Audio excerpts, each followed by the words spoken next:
इस वीडियो में हम पॉलिनोमियल्स के बारे में पढ़ेंगे। पॉलिनोमियल्स के बारे में पढ़ने से पहले हम ये जानने की कोशिश करते हैं कि पॉलिनोमियल्स आखिर होते क्या हैं। पॉलिनोमियल्स बेसिकली उन अलजेब्रिक एक्सप्रेशंस को कहा जाता है जिनकी वेरिएबल का पावर हमेशा होल नंबर हो।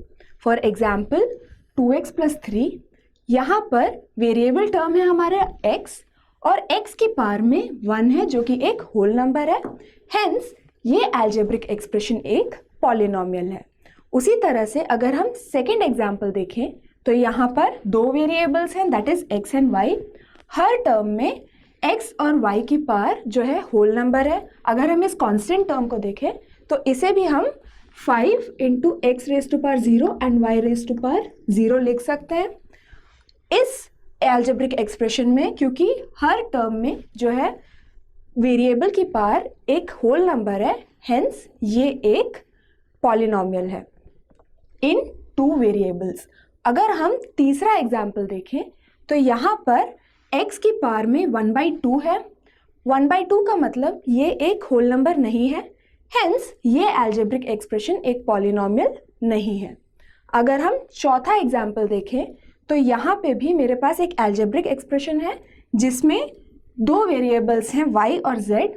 z की पावर तो होल नंबर है, लेकिन अगर हम y की पावर देखें तो इसमें एक नेगेटिव एक्सपोनेंट है।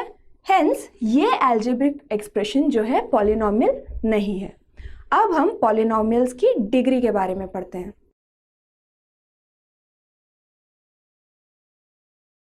अब हम डिग्री ऑफ पॉलिनोमियल पढ़ते हैं।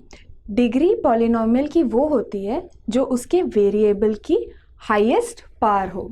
फॉर एग्जाम्पल अगर हम 7x³ + 2x + 1 देखें तो यहाँ पे फर्स्ट टर्म में वेरिएबल की पावर है 3, सेकेंड टर्म में वेरिएबल की पावर है 1 और तीसरे टर्म में यहाँ पे मैं 1 × x⁻0 लिख सकती हूँ, तो वेरिएबल की पावर है 0।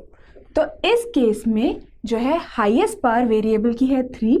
हेंस इस पॉलिनोमियल का डिग्री हो जाएगा 3।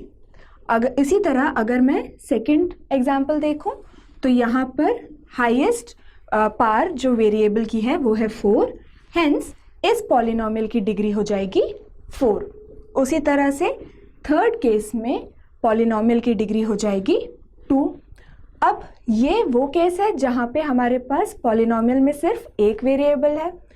इसकी जगह अगर हमारे पास पॉलिनोमियल में दो वेरिएबल्स हों तो उसकी डिग्री हम कैसे कैलकुलेट करते हैं। फॉर एग्जाम्पल अगर मेरे पास एक पॉलिनोमियल है 3x² y² + 2x³ + 1, यहाँ पर अगर हम x की हाईएस्ट पावर देखें तो वो आ रही है 3 और y की हाईएस्ट पावर देखें तो वो लिखा हुआ है 2। तो इस केस में हम कैसे पता लगाएंगे कि इसकी डिग्री क्या है।